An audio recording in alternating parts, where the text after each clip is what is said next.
From Geppetto Studios in New Freedom, Pennsylvania, welcome to the Cosmic Geppetto Podcast, your home for inclusive, positive geek culture, where we talk about movies, comics, music, books, and whatever else we feel like. Please welcome your host, Prince of Eternia and defender of the secrets of Castle Grayskull, Brad Mendenhall.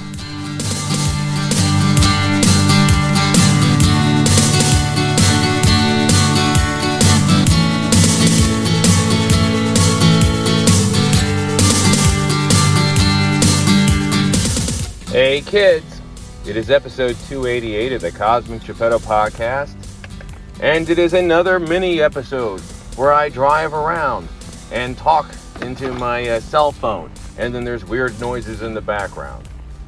I sort of enjoyed doing this the last time, and when last we spoke, honestly, I really enjoyed it last time. I did this mini episode, and when last I was on, I was talking about the Phillies, because I am a lifelong Phillies fan, to the point where my son is named Chase. And I may have told this story on the podcast before, but how that happened is my wife was expecting our first child. We knew we were having a boy.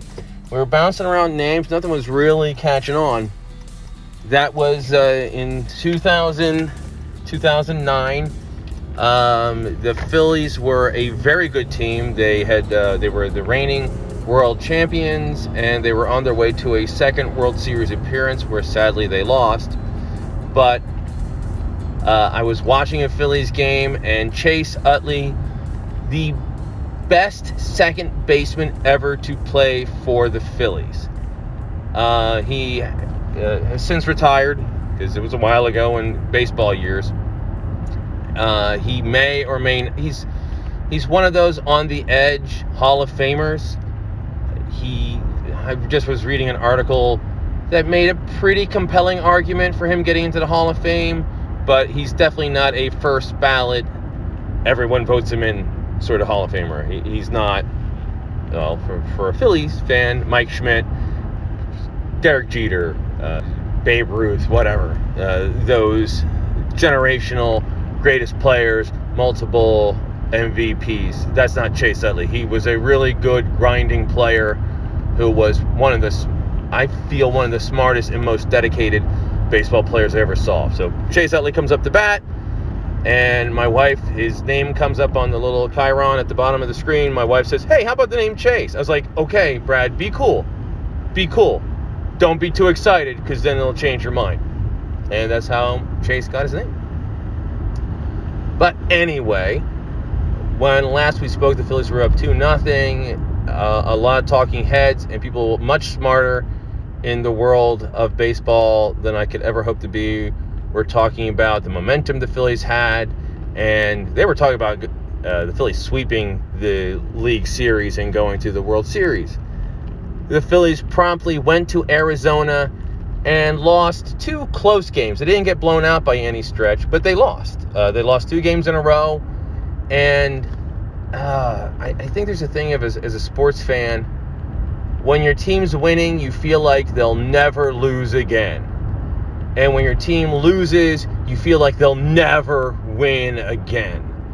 And I think that's how a lot of Phillies fans were feeling, myself included, because as I am recording it Sunday, last night Saturday, they had the third day straight playing in Arizona, and it's like, they'll never get another hit, they'll never get another run, they'll never get another home run. Bryce Harper is going to forget which end of the bat to hold when he's swinging it, and they end up with not a blowout, but a comfortable win. And now they're going back to Philadelphia for the final 2 games of the series, should they be required. The Phillies are ahead 3-2. They need one more win to go to the World Series, and Citizens Bank Park is one of the most intimidating ballparks in baseball to play at. There's been all sorts of statistics, and I don't know if I said it on the podcast, but it's an expression I definitely have used where I think it might have been Mark Twain. It's definitely a Twainian thing to say, but there are lies damn lies, and statistics. So you always have to take them with a grain of salt. But statistically, I think in the postseason, Phillies win over 66% of their home games. They get a lot of energy. They know how to play that stadium. I think the outfielders know all the angles and all the weird bounces in the outfield. And it's a great fandom. Philadelphia fandom gets a lot of criticism, some deservedly so. They are definitely lunatics. But the plus side of lunatics is those lunatics have a deep love and passion for the game and the team. So you never know. You can never guarantee. The Diamondbacks are a good team that have a couple of, that can win any game. They can win any game. So, but Monday night, I will definitely. I wish I could say I'd be watching the whole game. I won't. I'm an old man, and I'm very early to bed, early to rise. These playoff games start at 8. They go until 10:30, and I'll stay up and watch as long as I can. And what has happened during these night games is I'll stay up as late as I can, but again, I wake up very early for my day job, and I end up going to sleep, which is useless because there I am watching the game on my cell phone with my earbud in, and then I get tired and I fall asleep, and then I wake up and open up the phone and check, and usually I wake up after the game is over. That is what happened during the second game in Arizona, where they had a 2 or 3 run lead going into the 8th inning, and next thing you know, they lost by 1 run because the Diamondbacks are again a good team. And yeah, that's sort of the game. But I am my heart is filled with hope, and we'll see how it plays out. And then of course all this starts all over again, where the Phillies could either play the Texas Rangers, who were looking very dominant. They were also up 2-0, but the Houston Astros, who won the World Series last year, beating the Phils, they have come roaring back, and now are ahead 3-2. So the Astros just need one more win. Who knows how this will shake out? Yeah, it'll all start all over again. Me pacing and following, trying to stay awake, and then waking up in the middle of the night to check scores, and yeah. So obviously, nobody listens to this podcast to hear my sports take. If you're interested in insightful views into the wild world of sports, there are much better podcasts to listen to. Honestly, there are better people involved with this show to listen to. Jarf is very insightful and intelligent, his views in sports, which is sort of fun because when Jarf and I went to college, he did not like sports at all. He was sort of dismissive of it. I think he and I both suffered, and this isn't fair of me to go do a deep dive into his psychology, but I think he and I both suffer from the thing where people who had a love of geek culture, and there was definitely the geek versus jock thing. But he and I remember he and I have been to a couple of ball games together. Jarf and I went to an Orioles versus Phillies game in Baltimore, and he and I also went to a Nationals game in Washington, D.C.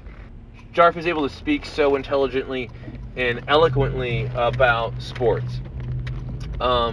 Also, Jason Moyle knows sports so well. Such a well-rounded individual.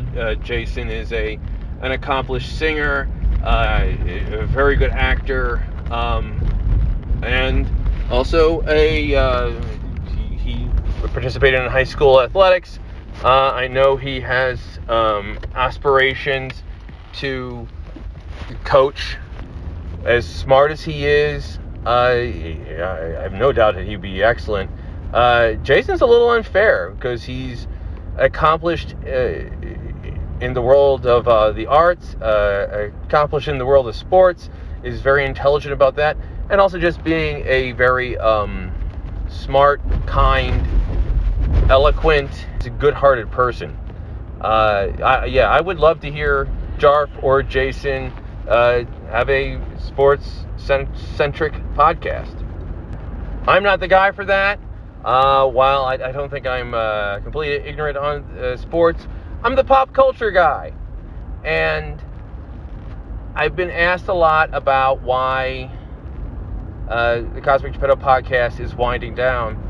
And one of the reasons, and there's several, but one of the reasons is I found that part of the things that would be something that would be required to be good at this, to be a good pop culture commentator, is you have to sort of be dialed into the world of music, movies, and television. And I'm not dialed into television the way I'm used to. What's popular in TV hasn't connected with me. And I think part of it is TV has become very story arc driven. And it was a complaint that I had with the Daredevil show, the Netflix Daredevil show, where I thought Daredevil would have been very interesting to have more standalone episodes. I thought sort of almost having a legal show in the world of the Marvel Universe could be really interesting. Sort of Law and Order, but where cases involve superheroes. And you actually saw a little bit of that in the She-Hulk program. But because She-Hulk was a shorter show, more comedy-centric, I don't think they were able to sort of lean into that the way an hour-long drama would have been able to. So, but Daredevil didn't do that very much. It wasn't a case. They never did a case of the week. And I thought that was a missed opportunity. I think shows, TV programming has gotten a little maudlin, humorless, and it just doesn't connect with me. So I find myself, instead of checking out the hot new program, I just end up pulling up Hulu. I'll watch an old episode of Community, NYPD Blue, or I'm not afraid to sort of get pulled into a Law and Order marathon, and especially the original Law and Order, where it was very self-contained, and even shows that did have the big overarching story.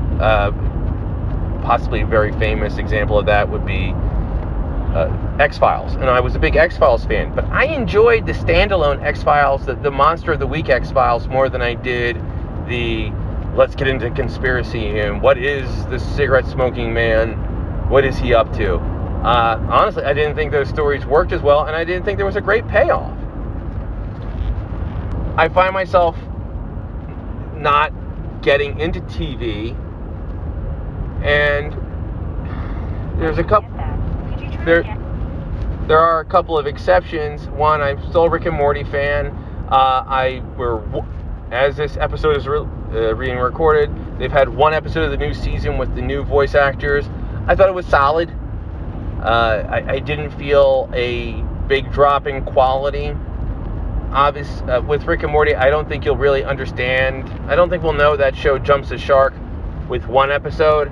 I think it'll be at the end of the season.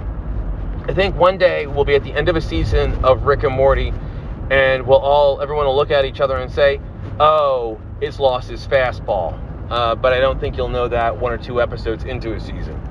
The other show that is ongoing, currently out there, that I do watch, it's not a prestige show, it's not Emmy bait, I don't think it's on its own is going to make anyone a star, is The Rookie, starring Nathan Fillion as LAPD's oldest rookie cop. I'm a Nathan Fillion fan. I think he is his generation's Bruce Campbell, a guy who, good-looking guy, handsome actor, who can successfully lead a TV show or movie, but he'll never be Harrison Ford, he'll never be Brad Pitt, he'll never be Chris Evans, Chris Hemsworth, Chris Pine, Chris Christopherson, whatever have you. He's a hero that you believe it when he gets beat up a lot. And he seems to have a lack of ego where he allows himself to play the fool, to play the punching bag, to play the underdog, which there's a lot of appeal in.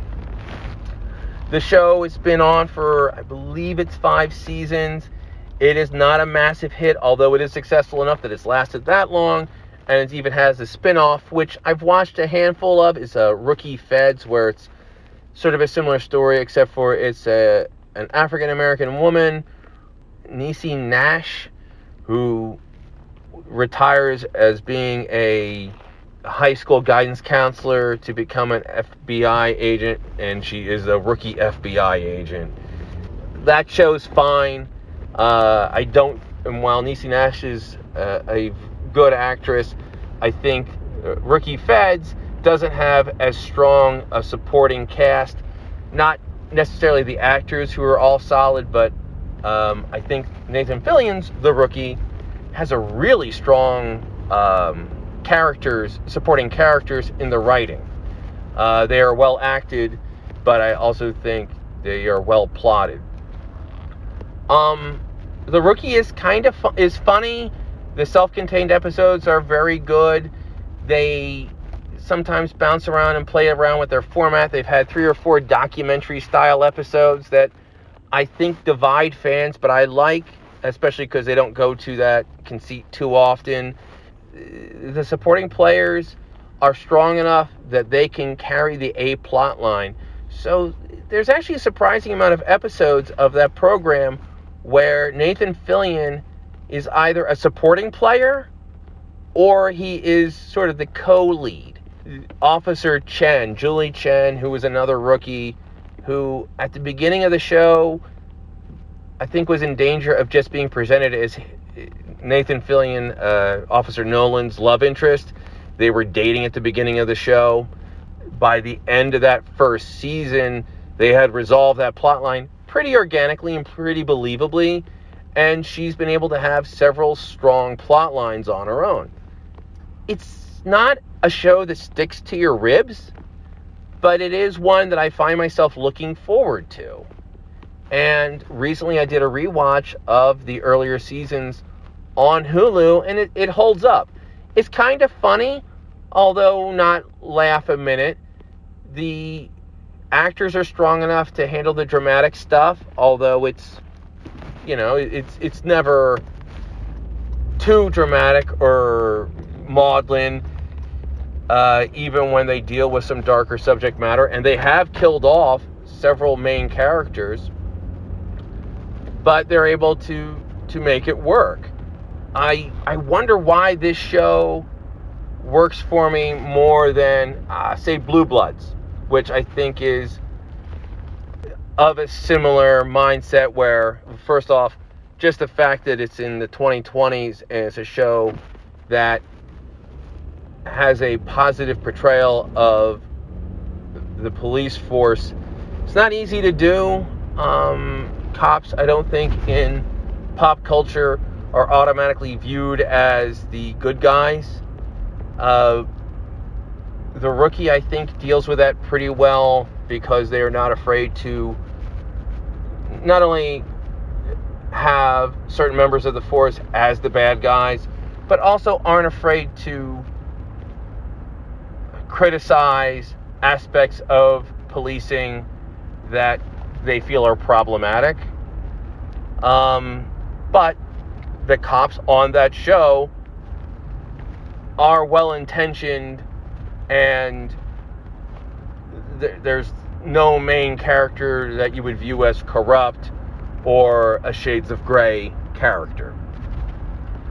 When I sort of look at the show and I try to figure out why this works when so many other probably objectively better programs with more prestige. Why The Rookie is the one that I follow. Part of it is I don't.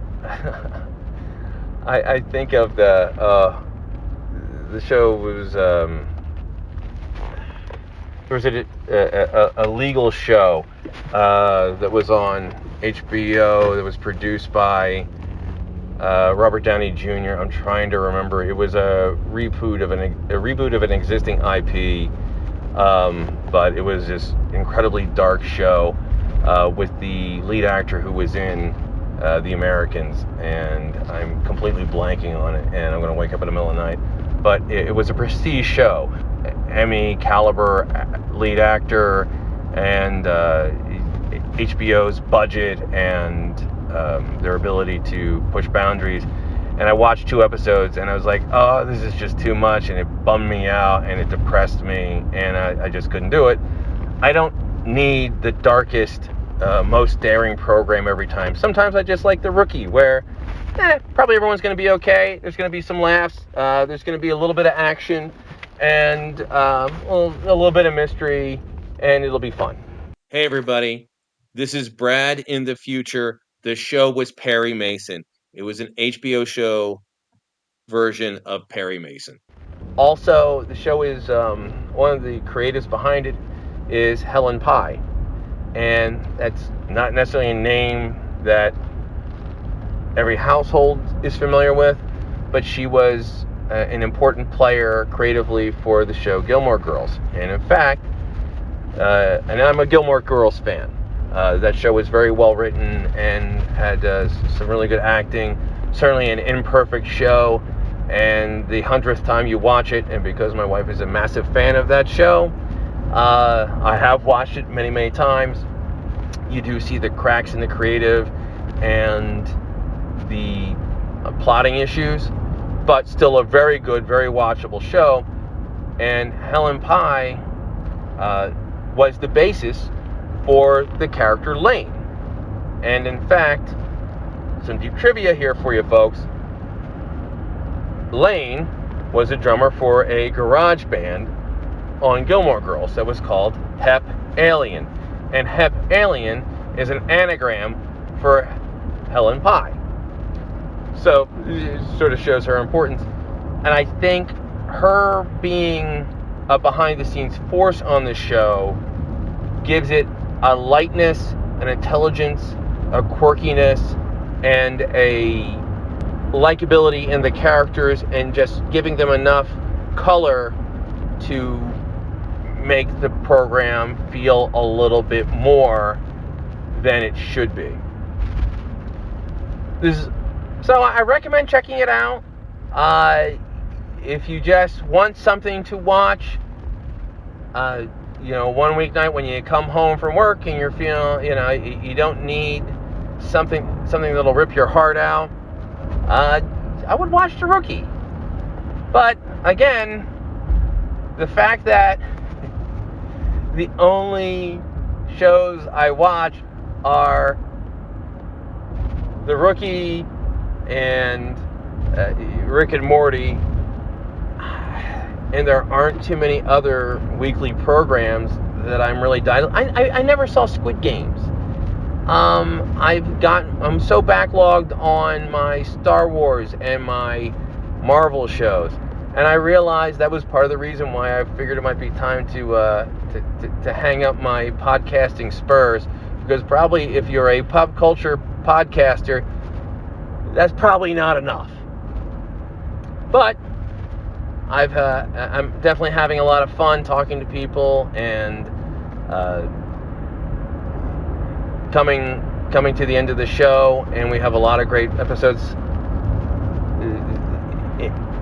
banked, not just these short mini episodes where I drive around and talk, but we also have some excellent guests coming up, and I'll probably be talking again.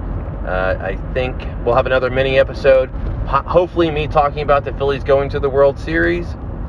And until then, in the words of Jar Pardon, see you in the funny pages.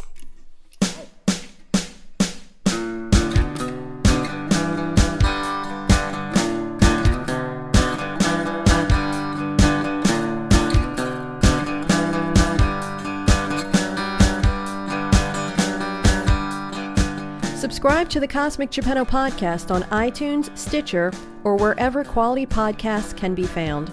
Rate and review us while there. Follow us on Twitter at CosmicGPod, and we will follow you back. Unless you're a jerk. We don't follow jerks. Like us on Facebook at facebook.com/Cosmic Geppetto. We love hearing your ideas for upcoming episodes. Email us at cosmicgeppetto@comcast.net. I'll come again now, you hear?